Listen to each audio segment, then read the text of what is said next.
전능하사 천지를 만드신 하나님 아버지를 내가 믿사오며 그 외의 아들 우리 주 예수 그리스도를 믿사오니 이는 성령으로 잉태하사 동정녀 마리아에게 나시고 본디오 빌라도에게 고난받으사 십자가 못 박혀 죽으시고 장사한 지 죽은 자 가운데서 다시 살아나시며 하늘에 오르사 전능하신 하나님 우편을 견지시다가 죄로서 준 자를 심판하심이라. 성령을 믿사오나 거룩한 공예와 성도와 서로 교통한 것과 죄를 사하신 것과 몸이 다시 산 것과 영원히 사는 것을 믿사옵나이다. 아멘. 교동문 22번.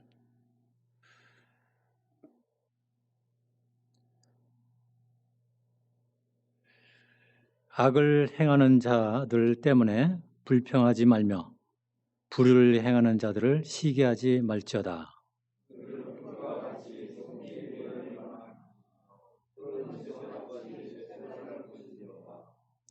여호와를 의뢰하고 선을 행하라. 땅에 머무는 동안 그의 성실을 먹을 것을 거리로 삼을지어다.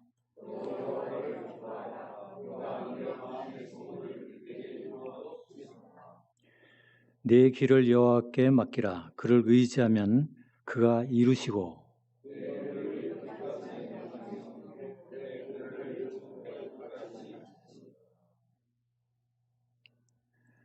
여호와 앞에 잠잠하고 참고 기다리라.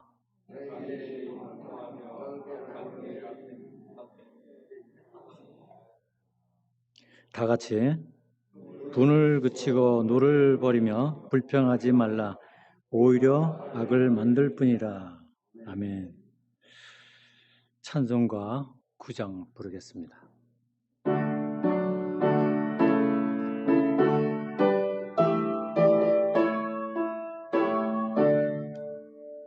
하늘에 가득한 영광의 하나님, 온 땅에 충만한 존귀하신 하나님, 생명과 빛으로 지혜와 권능으로 언제나 우리를 지키시는 하나님,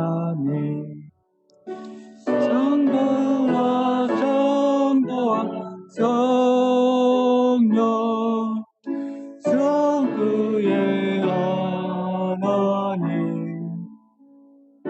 우리 예배를 받아주시옵소서. 사랑에 넘치는 자비하신 하나님, 은혜가 풍성한 구원의 하나님, 승배의 성령의 평안을 주시옵고 협력하소 하여 주소서. 정강과 생명 구원의 하나님, 우리 예배를 받아주시옵소서. 연약한 심령을 곳에 쏘시고 우둔한 마음을 지혜롭게 하시고 주의 뜻 받들어 참되게 살아가며 주 말씀 따라서 용감하게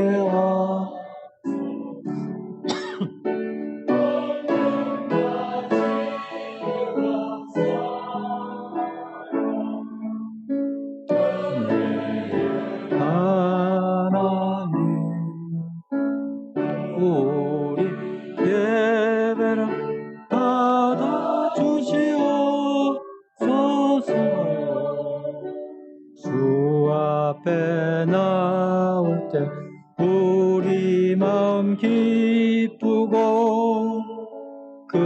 말씀 임되어 새 희망이 솟는다. 고난도 슬프도 이기게 하시옵고 영원의 이때에 살아가게 하소서. 서리의 자랑과 기쁨 생명의 하나님, 우리 예배를 받아주시옵소서. 아멘.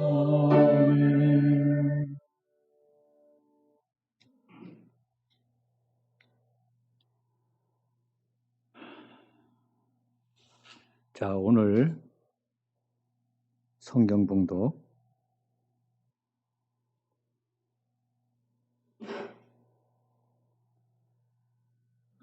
기도를 먼저 해야 되나요? 네. 김형옥 장로님 나오셔서 기도 인도해 주시겠습니다.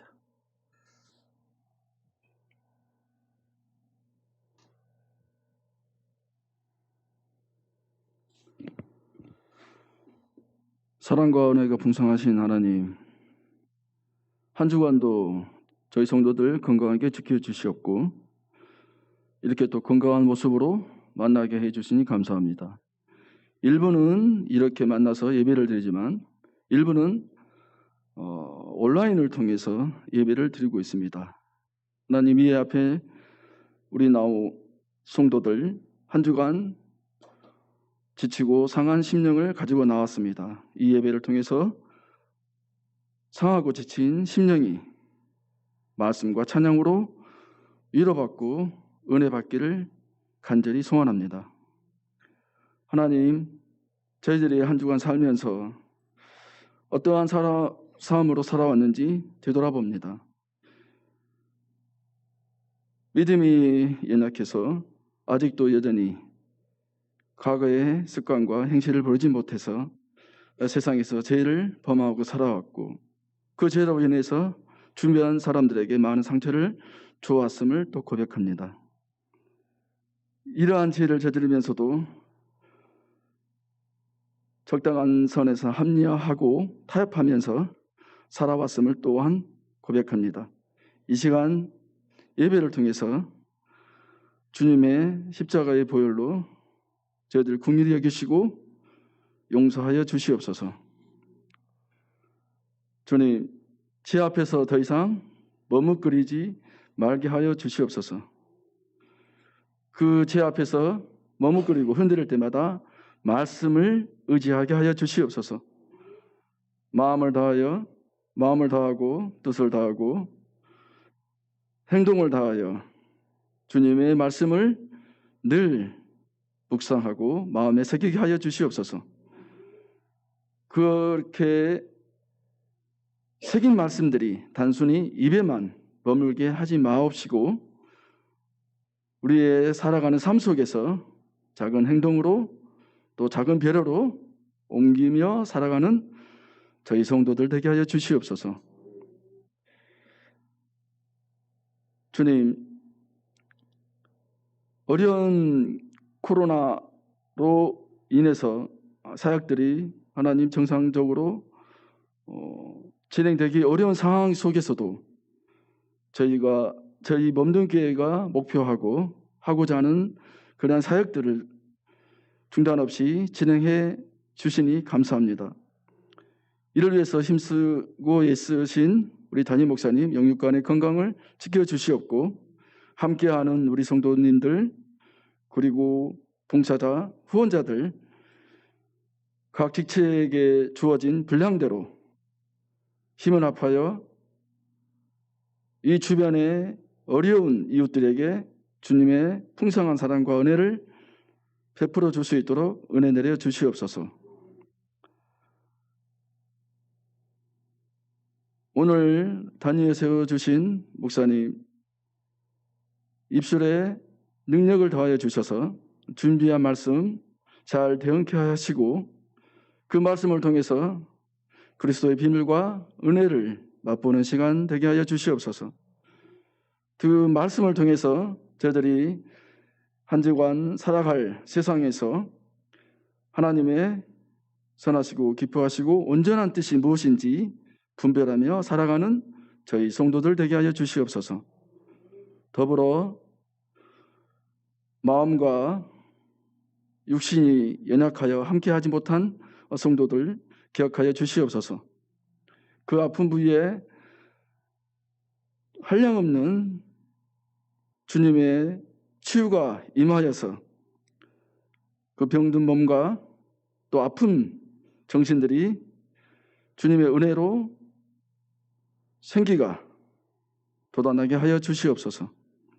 이제 예배를 시작합니다. 끝나는 시간까지 함께하여 주실 줄 믿사옵고 우리 주 예수 그리스도 이름으로 기도합니다. 아멘.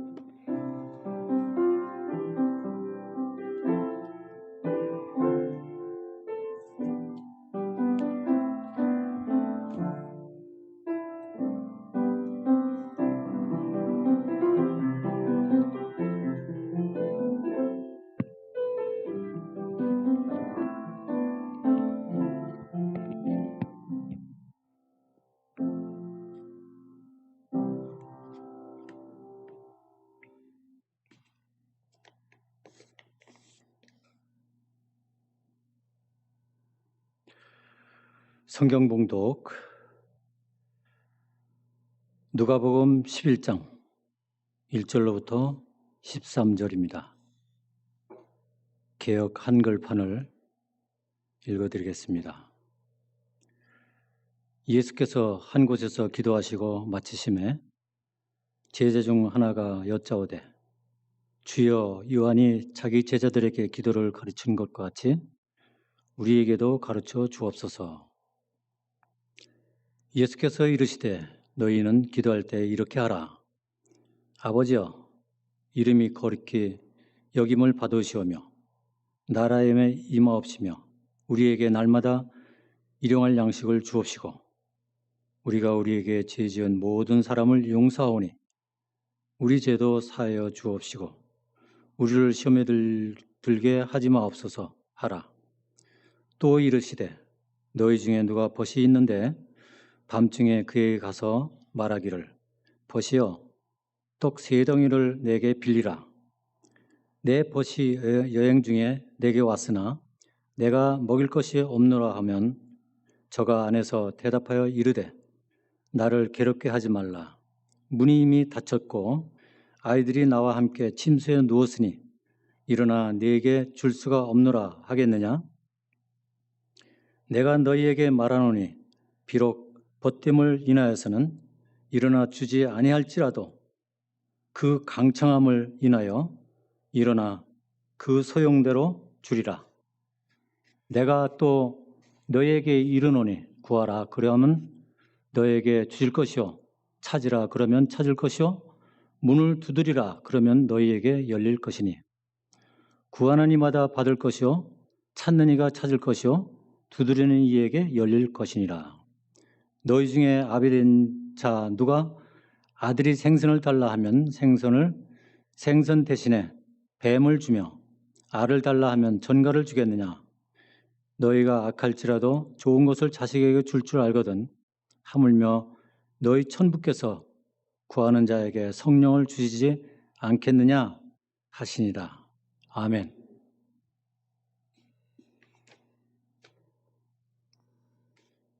찬양 없으세요?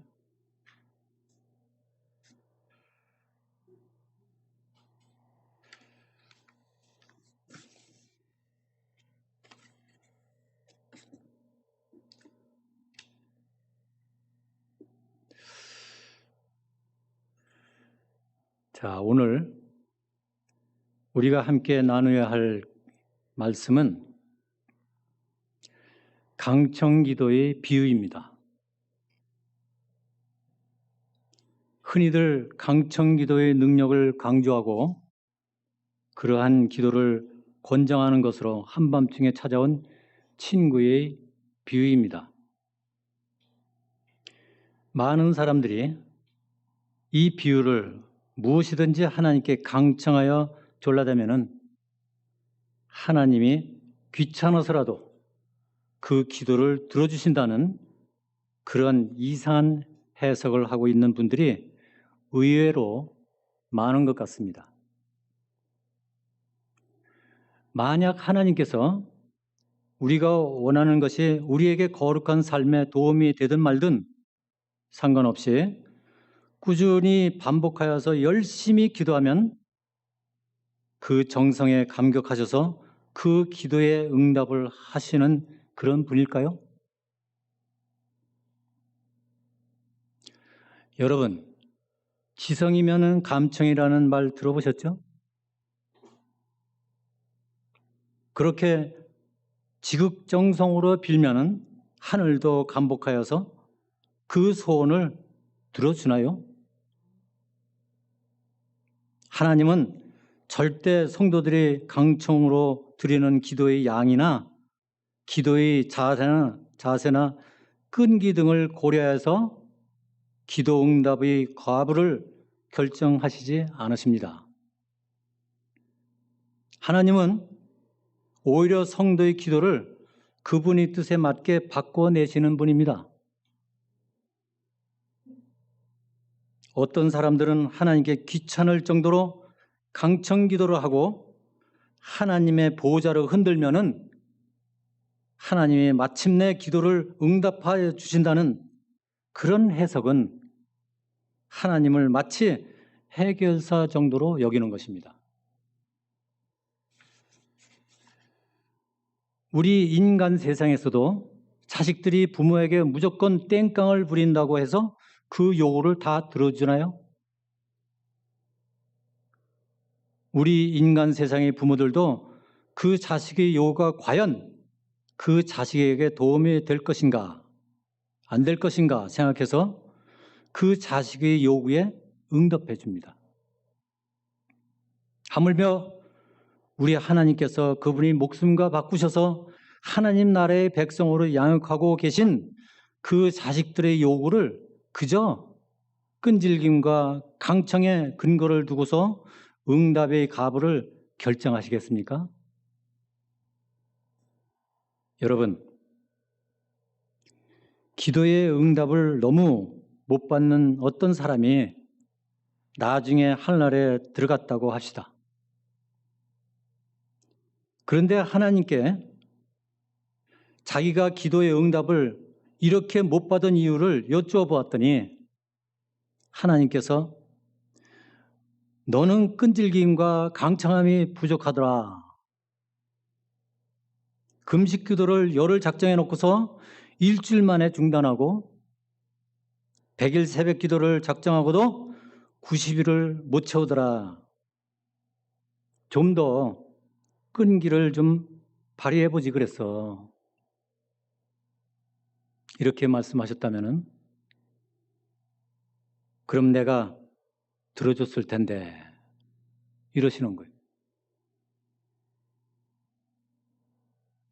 만약에 이렇게 대답하셨다고 한다면은 한번 생각해 보세요. 여러분이라면 그 하나님 무서워서 어디 천국에서 함께 살 수 있겠습니까? 그리고 오늘 본문에서 그 어디에 친구가 끈질기게 요구했다는 대목이 있습니까? 그냥 한번 물어본 것으로 친구의 떡 요구는 끝이 납니다. 예수님은 떡 3덩이를 요청받은 그 친구가 잠자리에서 일어나 떡을 주었는지 안 주었는지 밝히지 않으십니다. 그냥 질문 하나 던지시고는 그 질문에 대한 제자들이 대답을 추론하셔서 기도가 무엇인지 설명하고 계실 뿐입니다. 그럼에도 불구하고 이 비유의 강청기도의 능력에 대한 비유로 둔갑을 한 것은 인본주의적 색깔을 짙게 띠고 있는 그 강청이라는 단어 하나 때문에 모든 비유의 내용이 거꾸로 바뀌어버린 것입니다. 그렇다면 과연 이 비유가 담고 있는 진짜 내용은 무엇일까요? 먼저 이 비유가 어떤 문맥 속에 들어있는지를 살펴봐야 합니다. 여러분이 보셨다시피 본문 말씀이 이 비유는 주기도문에 연결되어 있는데 그게 이 비유를 여는 중요한 열쇠입니다. 제자들이 예수님께 기도에 대해 가르쳐달라는 요구를 했습니다. 그건 단순히 기도의 방법이나 내용을 가르쳐달라는 그런 요구가 아닙니다. 왜냐하면 당시 유대인들은 기도를 거의 습관처럼 자주 하고 있었습니다. 그러니까 기도를 무척 중요한 종교 행위로 간주하고서 있었기 때문에 길 어귀에서 보란듯이 기도를 했습니다. 그들은 기도문 몇 개씩은 늘 암송하고 다녔고 시편의 기도를 노래로 만들어 흥얼거리며 다닐 정도로 기도에 열심이었습니다. 예수님 당시 유대 땅에 유대인이라면 누구나 잘 알고 있는 유명한 기도문들이 여러 개 있었습니다. 그 가운데 카다시라는 좀 짧은 형태의 기도문도 있었고 18번 축복 기도라 하는 세문의 에스레라는 기도문도 있었습니다. 유대인들은 카다시와 같은 기도문들을 의무적으로 매일 2-3번씩 낭송하도록 되어 있었습니다. 제자들은 그렇게 기도를 많이 알고 있었고 많이 하고 있었던 사람들이었습니다. 그렇다면 기도를 가르쳐 달라는 제자들의 요구는 어떤 내용을 담고 있었던 것인가? 당시 커다란 무리를 이루고 있던 종교적, 정치적 이익 집단들은 각각 자신들이 믿는 바와 지향하는 바를 특화시켜서 기도문으로 요약하여 마치 신앙 고백서나 사명 선언문처럼 암송하거나 읽고 있었습니다. 그러니까 바리새파, 사두개파, 에세네파, 세례요원파, 헤롯당 등등 모든 집단들이 각각의 특색을 살린 기도문을 갖고 있었다는 것입니다. 지금 예수님을 쫓는 제자들은 그러한 배경하에 주여 우리에게도 요한이 자기 제자들에게 기도문을 준 것처럼 기도문을 하나 만들어 주세요 라고 요구를 하고 있는 것입니다. 그러니까 우리도 우리 파만의 특화된 기도문을 하나 갖자는 것이었습니다. 주님은 그들의 요구를 금방 알아채시고 그 자리에서 예수를 쫓는 자들이 드려야 하는 기도의 핵심을 몇 가지로 나누어서 하나님이 기도문으로 만들어 주셨습니다. 그게 우리가 늘 암송하고 있는 주기도문입니다. 이 주기도문은 우리 자신의 소원을 이루거나 문제를 해결하는 정도의 내용으로 하지 않으셨습니다.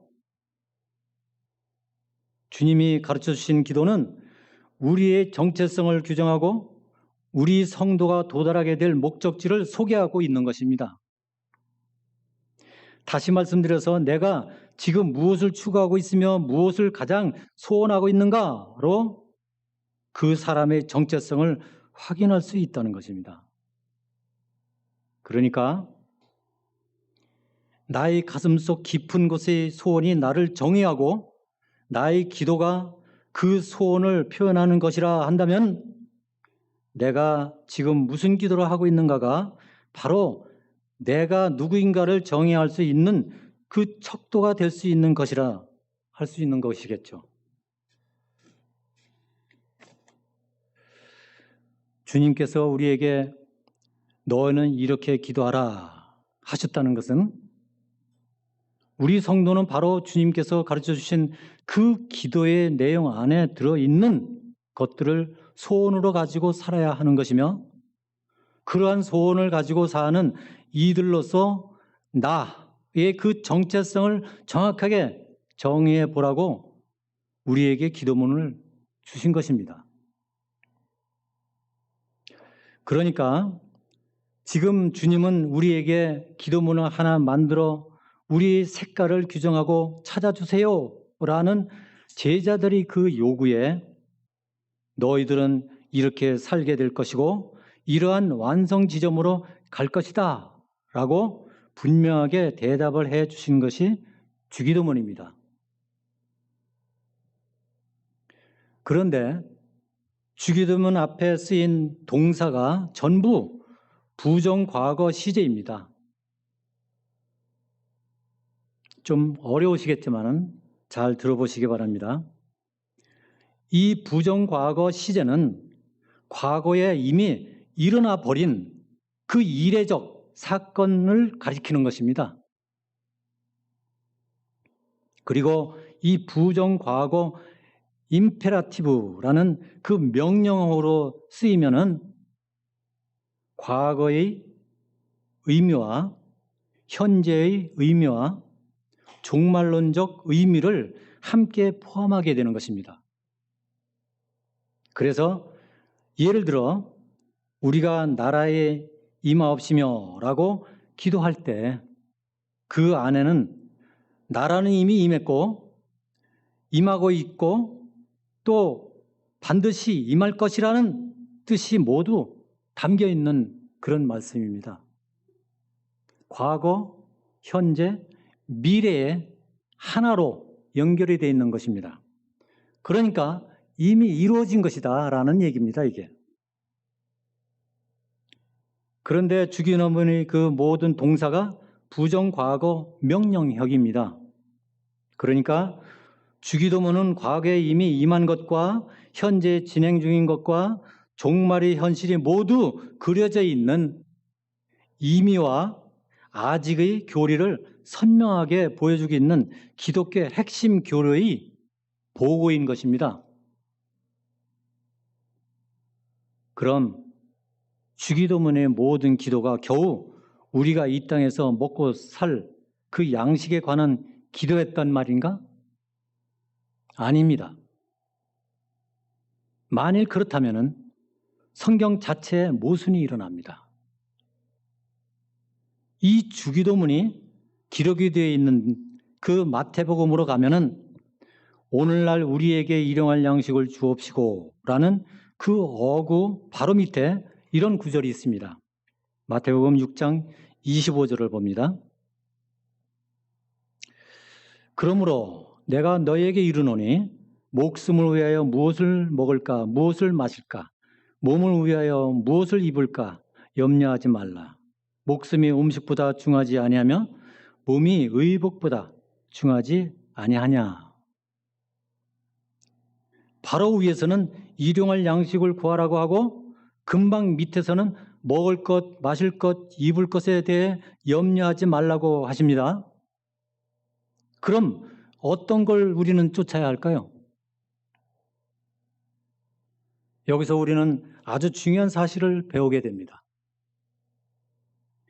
지금 주님이 가르쳐 주신 주기도문에 제자들과 성도들에게 구하라고 하는 그 일용할 양식은 단순히 이 땅에서 먹고 살아야 할 양식이 아니라는 것입니다. 성경을 잘 보시면은 우리에게 일용할 양식을 주옵시고의 일용할 양식이라는 그 단어 옆에 훗노부트가 있을 것입니다. 그리고 거기에 혹 내일의 양식이라는 말이 적혀 있을 것입니다. 그 이유는 일용할이라고 번역이 된 그 헬라어 에피우지온이라는 그 단어에 여러 가지 의미가 담겨 있기 때문입니다. 그런데 그 에피우지온이라는 단어는 헬라의 어떤 문헌에도 쓰인 바가 없는 아주 생소한 단어입니다. 성경에서도 딱 여기 한 번 쓰였습니다. 따라서 그 헬라어 에피우지온이라는 이 단어가 현재 어떠한 의미로 쓰이고 있는가를 가지고 고대 당시의 그 문헌을 해석을 한다는 것은 아주 어렵고 위험한 일입니다. 언어의 의미는 수시로 세월이 갈수록 변하기 때문이죠. 그렇다면 다른 그 어떤 문헌에도 발견되지 않는 그 에피우지온이라는 그 단어의 뜻을 어떻게 올바로 해석할 수 있습니까? 그것은 그때 필요한 것이 아람어 성경입니다. 예수님은 공생의 기간 동안에 아람어를 쓰셨다는 사실입니다. 아람어는 바벨론의 언어인데 이스라엘이 바벨론 포로로 70년간 있으면서 유대인들의 일상 언어가 아람어가 되어버렸기 때문입니다. 오히려 히브리어는 유대인들 중 아주 극소수의 학자들이나 랍비들 정도로 쓸 수 있는 일반인들에게는 거의 잊혀진 언어였답니다. 그래서 아람어 성경은 당시 사회 문화적 배경을 잘 나타내주는 그러한 좋은 참고가 됩니다. 그런데 아람어 주기도문에는 오늘 우리에게 내일의 양식을 주시옵고 라고 되어 있습니다. 그러니까 정확하게 그 부분을 번역을 하면은 하나님 오늘 우리에게 오늘 먹을 양식을 주세요가 아닌 하나님 오늘 우리에게 내일의 양식을 주세요라고 청원 기도가 되는 것입니다.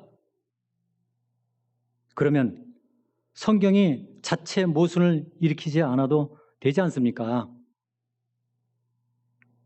그렇다면 내일의 양식, 내일의 떡이 무엇인가? 이것을 생각해야 됩니다. 구약에서 보면은 바로 그 내일의 양식이 나옵니다. 하나님께서 이스라엘에게 내일의 양식을 오늘 주신 적이 있죠? 언제입니까? 광야에서 만나를 주신 사건입니다. 하나님은 6일째 되는 날에 항상 내일의 양식까지 오늘 함께 주셨어요. 그 이유는 다음 날이 안식일이기 때문에 그렇게 한 것입니다. 그래서 안식일에는 그 안식일을 거룩하게 지켜야 하기 때문에 6째 날에 7째 날 것까지 주시고 안식일에는 하나님께서 지으신 온전한 창조를 기념하며 즐기며 종말에 이루어진 참 안식일을 고려하라는 의미에서 6째 날 다음 날 것까지 주신 것입니다. 좀 이해가 되시나요?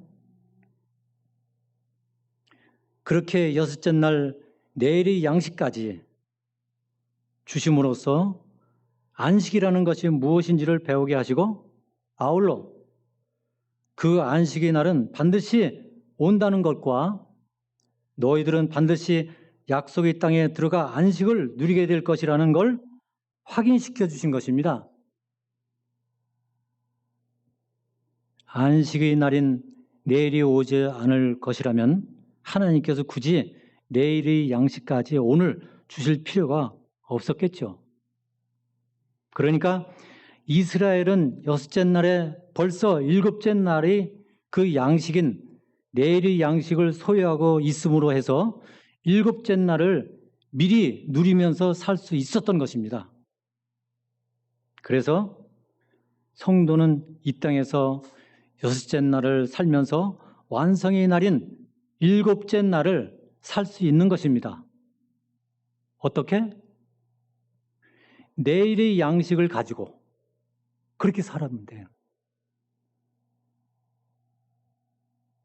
예수님이 쓰셨던 아람어 주기도문을 보면은 거기 마헬이라는 아람어 단어가 나오는데 그 단어가 내일의라는 그런 뜻입니다. 그런데 중요한 것은 아람어의 그 마일이라는 단어는 그냥 다음 날, 내일이라는 뜻이 아니라 오늘과 같은 다른 날, 즉 다가올 시대의 내일을 가리키는 단어입니다. 그런데 다가올 시대의 삶을 뭐라고 한다고요? 영생이라고 합니다. 따라서 우리가 오늘 우리에게 내일의 양식, 다가오는 날의 양식을 주옵소서라고 기도한다는 것은 우리는 지금 바로 다가올 영원한 안식의 나라 천국을 기다리는 종말을 살고 있다는 것을 확인하는 것입니다. 다시 말씀드려서 이 땅에서 그 천국을 미리 맛보면서 사는 자들임을 확인하는 것이고, 그 안식의 나라, 하나님 나라는 반드시 오고야 말 것이라는 것을 확신하는 것입니다.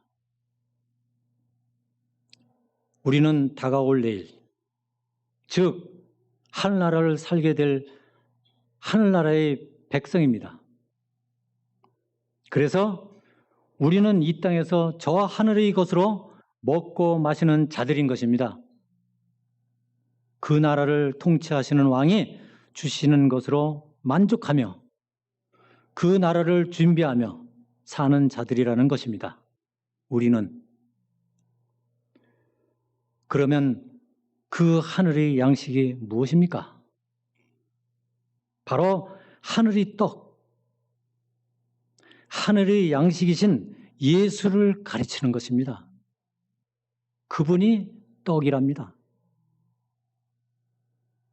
세상에서 얻어야 할 그런 떡이 아니고 먹고 마시고 그렇게 해서 영양가가 생기는 그런 떡이 아니고 그 떡은 예수 그리스도라는 것이죠. 한번 확인해 보실까요? 요한복음 6장 48절부터 51절을 보시겠습니다. 내가 곧 생명의 떡이니라. 너희 조상들은 광야에서 만나를 먹었어도 죽었거니와 이는 하늘에서 내려온 떡이니 사람으로 하여금 먹고 죽지 아니하게 하는 것이니라. 나는 하늘에서 내려온 산떡이니 사람이 이 떡을 먹으면 영생하리라.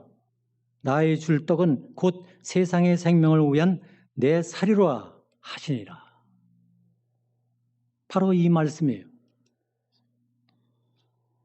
여기에서 떡이라고 그 번역이 된 단어의 그 일용할 양식에서 그 양식으로 번역이 된 단어가 똑같이 헬라어 알토스입니다. 떡과 양식은 같은 단어입니다. 여러분들이 혹시 착각하는 그런 세상적인 그런 떡이 아니란 말입니다. 그러니까 예수님께서 주기도문을 통하여서 일용할 양식, 일용할 떡을 구하라고 하신 것은 바로 내일의 양식, 다가올 세대의 양식, 영생하는 양식으로 오신 예수 그리스도를 구하라는 뜻으로 말씀을 하셨던 것입니다.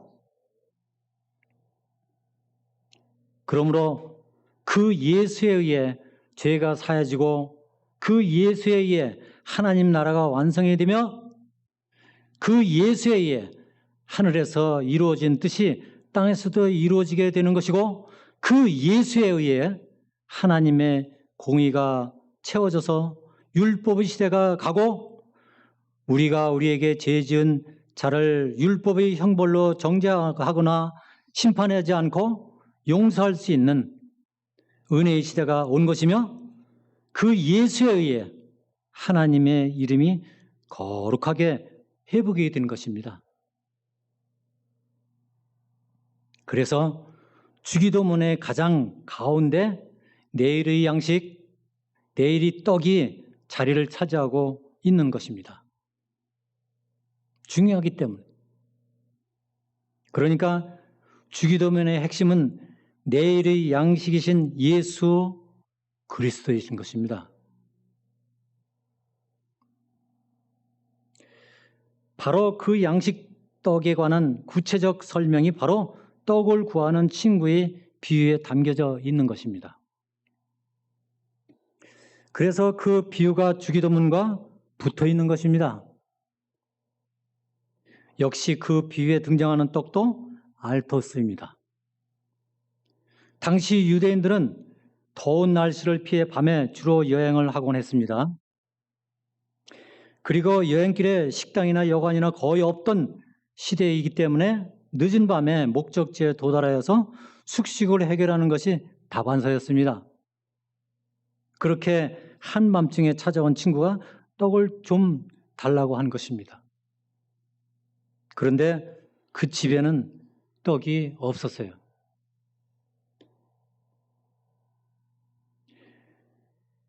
바알리라는 신학자, 이분은 이 복음서를 이해하고 연구하기 위해서 중동 지방에 30년 이상을 살면서 예수님의 그 비유를 연구하고 해석했던 사람입니다. 대단하죠? 반평생을 그렇게 사는 거예요. 당시 중동 지방의 사회는 철저하게 공동사회였다고 합니다. 그래서 떡도 마을 사람들이 집집마다 이렇게 돌아가면서 만들었기 때문에 어느 집에 손님이 찾아오면 그 집안의 손님이 아니라 마을 전체의 손님으로 대접을 받았다고 해요.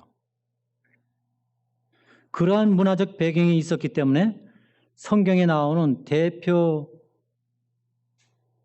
그런 성격을 가지고 있는 것이죠. 그래서 연합의 원리가 그리 생소하지 않았던 거예요. 공동체의 마을. 우리가 어렸을 때 시골에 살 때도 한 10가구 정도 됐나요? 손님이 오면은 다 동네를 한 바퀴 돌면서 인사를 건넵니다. 그러면 누구 집에 누가 왔다 하면은 이웃집에서 음식을 가져오기도 하고 그러죠. 어쩌면 우리 문화하고 아주 비슷해요. 그런 것을 보면서 저는 이해를 하기를 그렇게 생각해 봤어요. 그래서 그들의 친구 개념은 지금 우리가 생각하는 막연한 친구의 개념과 아주 많이 다릅니다. 그들의 친구는 부모나 자식과의 관계처럼 아주 친밀한 관계를 말합니다. 그러니까 당시 중동 지방에 살던 사람들의 그 친구 관계라는 것은 네 것, 내 것이 가릴 필요가 없어요. 그래서 허물 없이 아주 친밀한 관계를 말합니다. 그러므로 한밤중에 친구 집에 방문해도 미안하지도 않아요. 집주인은 자다 말고 친구를 그래서 맞게 됩니다. 그런데 그날따라 방문한 친구 집에 먹을 떡이 없었어요.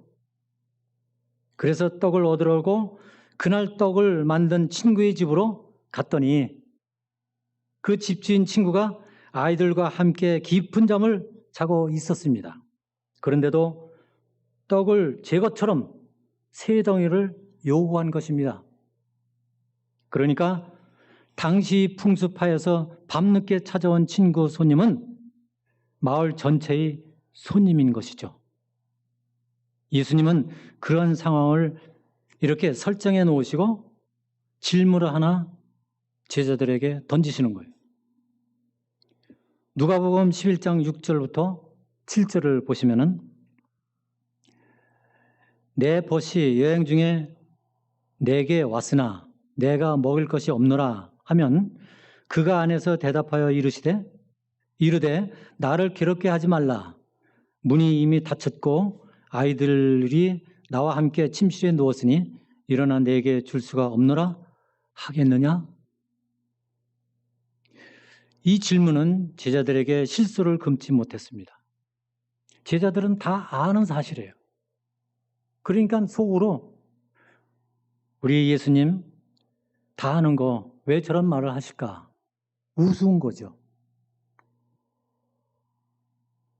그러한 풍습을 잘 아는 유대인들에게는 아니오라는 대답은 상상할 수 없는 그런 대답이었기 때문에 주님이 그런 말을 던지신 거예요. 그런데 당연한 질문을 예수님께서 하신 것입니다. 그리고 그 비유를 끝이 납니다. 이렇게 이 비유의 떡을 구하는 친구의 강청이나 끈질김이나 땡깡은 단 한 줄도 기록되지 않았습니다. 그냥 그 질문으로 비유의 이야기는 끝이 나고 다음 설명이 이어지는 것입니다. 본문 8절로 갑니다. 누가복음 11장 8절입니다. 내가 너희에게 말하노니 비록 벗됨을 인하여서는 일어나 주지 아니할지라도 그 강청함을 인하여 일어나 그 소용대로 주리라. 여기에 이 강청이라는 것에 대해서 좀 더 자세하게 설명을 드린다면 이 강청이라는 말은 헬라어로 아나데이아라는 그런 말이고 우리가 개역 개정 성경에 보면은 간청이라고 나와 있습니다. 간청. 이것은 헬라어로 라파칼레오라고 말해요. 사도행전 9장 38절에 보면 베드로가 속히 욥바로 오기를 요청할 때 쓰인 그 간청입니다. 그거하고 똑같아요. 그런데 이 강청은 원하는 바를 얻기 위해서 무리하게 당연히 요구하는 그런 뜻입니다. 그러니까 내 건 보관한 거 내놔라는 식이죠. 이 간청은 내가 무엇을 할 테니 그것 좀 빌려주세요라는 간곡한 청을 말하는 거예요. 그러니까 다르죠, 성격이. 그래서 저는 개역 한글 성경을 오히려 번역하기 전과 훨씬 더 잘 됐다고 보고 그것을 주로 봅니다. 여기에 딱 한 번 나오는 강청이라는 그 단어 때문에 이 비유가 크게 오해되고 있는 것입니다. 여기에 쓰이는 강청이라는 단어는 아나데이아라는 단어인데 이 단어는 사실 교부 시대를 거쳐서 중세 시대에 들어와서 강청함, 끈질김 등이 단어로 쓰였지 그 전에는 전혀 다른 의미로 쓰였던 단어입니다. 유대사가 요세푸스의 그 책, 유대 랍비들의 그 문헌과 그리고 70인역 등을 보면은 당시에 아나데이아라는 단어는 모두 수치를 피하기 위함, 부끄러움을 당하지 않기 위함, 체면을 잃지 않기 위함 등으로 이미 쓰였던 단어입니다. 그러다가 라틴어 성경 번역본에서 처음으로 강청이라는 뜻으로 번역이 되었고 곱틱 번역본에서는 끈질김 이렇게 등으로 번역이 된 것입니다. 따라서 우리는 이러한 비유의 단어들과 상황을 우리 문화나 언어로 바꾸어 버리면 큰 오해가 생기는 거예요. 그래서 주님이 말씀하시는 것입니다. 그럴 일은 절대 없겠지만은 그렇게 소중하고 당연한 친구 사이라도 귀찮아서 떡을 안 내어놓을 수 있을지 모르겠다. 그러나 그 수치를 당하지 않기 위해서는 강청, 절대로 그런 일은 있을 수가 없을 것이다. 그건 너희들도 잘 아는 것, 그런 것이 아니냐? 라는 말씀이시죠. 어떠세요? 그러니까 여기에서 등장하는 세 친구의 떡 세 덩이의 비유는 절대 거절할 수 없는 당연한 그 요청에 대한 하나의 그림으로 제시가 된 것입니다. 이 말을 지성이면 감천이라 또 조르면 주게 되어 있다라는 그런 유치한 그 강청, 또 간청, 끈질김, 그런 이야기가 아니란 말이죠. 그러면서 그 비유의 제자들을 향한 예수님의 어떤 요구가 붙어 있는지 한번 보세요. 누가복음 11장 9절로부터 12절. 내가 또 너에게 이르노니 구하라 그러면 너에게 주실 것이요 찾으라 그러면 찾을 것이요 문을 두리라 그러면 너에게 열릴 것이니 구하는 이마다 받을 것이요 찾는 이가 찾을 것이요 두드리는 이에게 열릴 것이니라. 너희 중에 아비 된 자 누가 아들이 생선을 달라 하면 생선 대신에 뱀을 주며 알을 달라 하면 전갈을 주겠느냐. 이렇게 세 친구의 비유 아래 그 유명한 구하라 찾으라 두드리라는 권고가 붙어 있는 것입니다. 그러니까 무엇을 구하고 무엇을 찾고 두드려서 무엇을 얻어내라는 말입니까? 떡입니다. 떡. 그 떡은 알토스. 누구? 예수 그리스도. 이것을 잘 알아야지 기도할 때 중요합니다. 하나님 것, 너희들 것. 틀려요, 그렇게.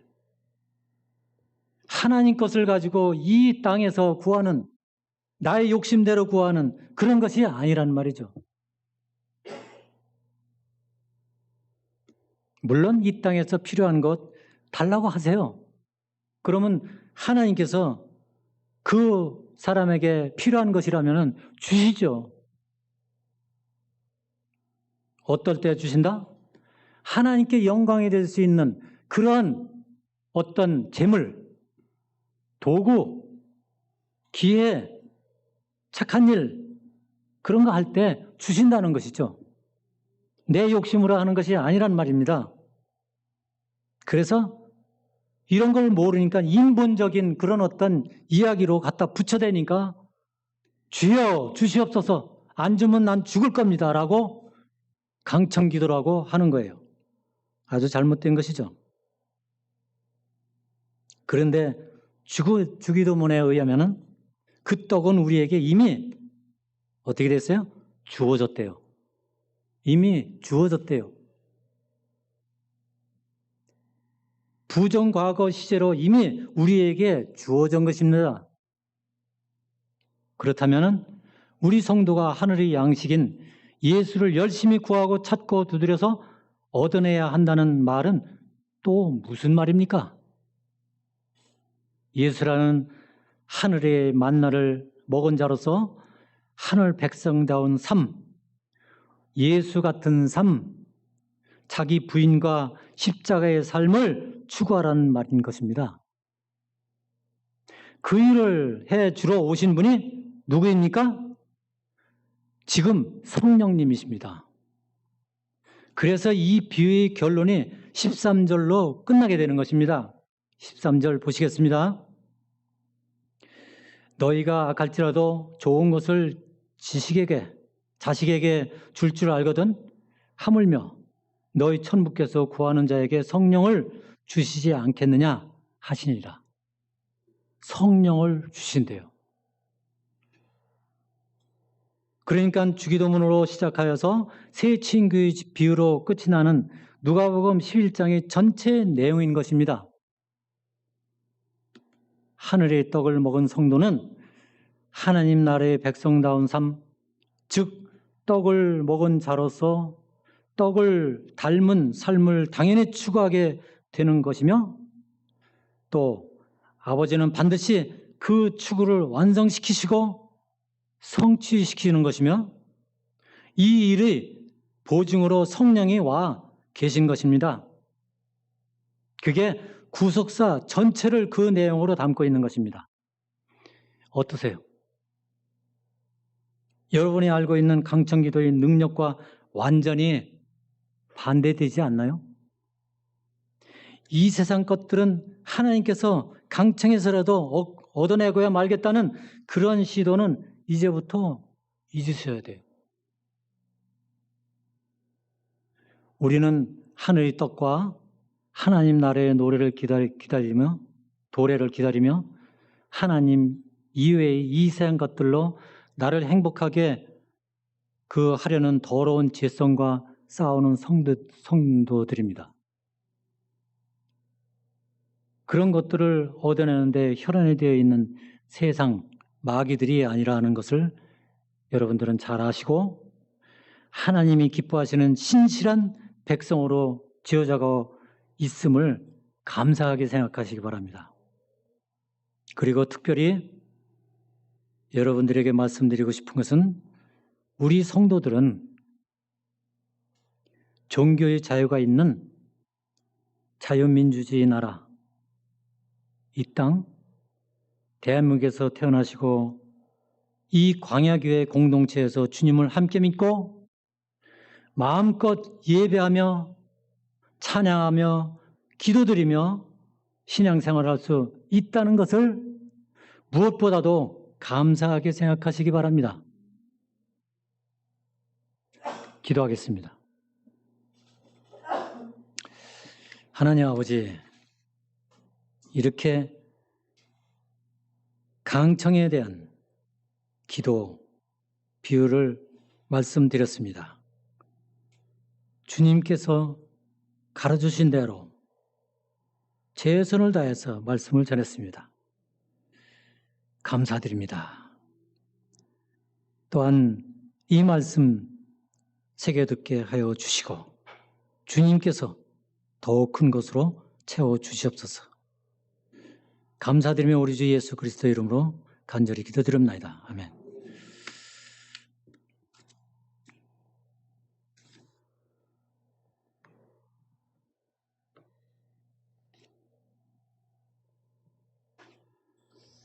자, 기도가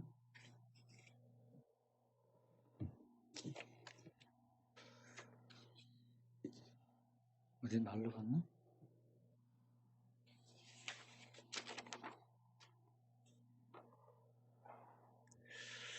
찬송가 200장을 부르시면서 헌금을 드리겠습니다.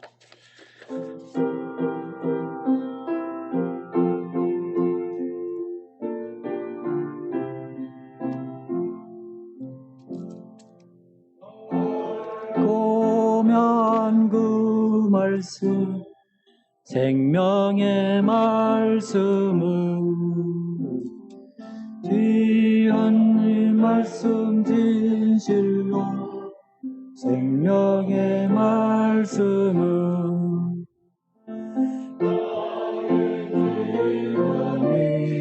믿음 밝히 조여주니 아름답고 귀한 말씀 생명샘이로다. 아름답고 귀한 말씀 생명샘이로다. 귀한 그 하늘 말씀은 내 노래 되도다. 전 사람을 살리는 생명의 말씀은 약도 없이 받아 생명길을 가니 아름답고 귀한 말씀 생명샘이로다. 아멘. 아름답고 귀한 말씀 생명샘이로다. 아멘.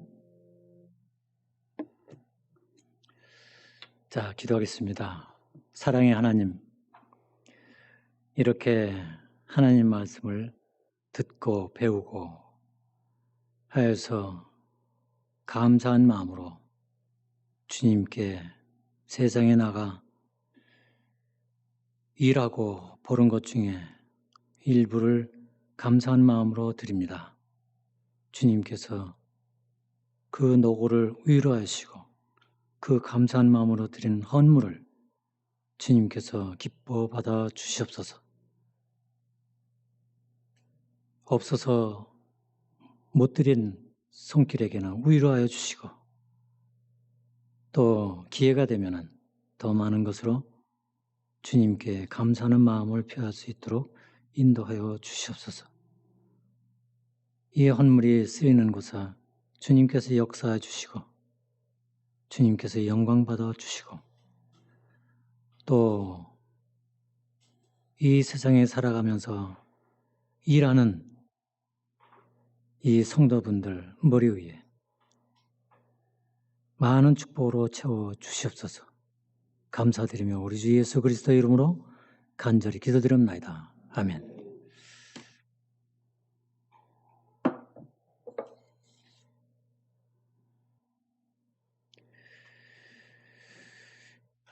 성령이 다 일어나셔서 1장을 드리겠습니다. 불러드리겠습니다.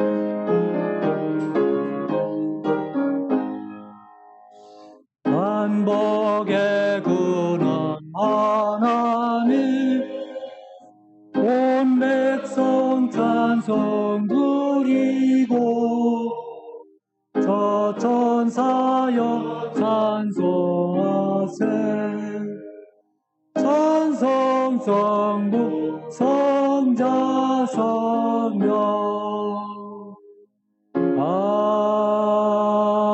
아멘.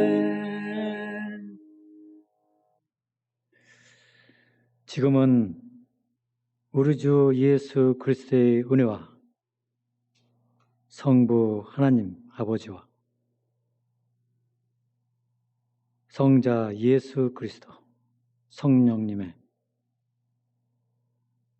임재하심을 우리들이 믿고 돌아가는 심령 머리 위에 지금으로부터 영원토록 함께 하시기를 간절히 축원합니다. 아멘.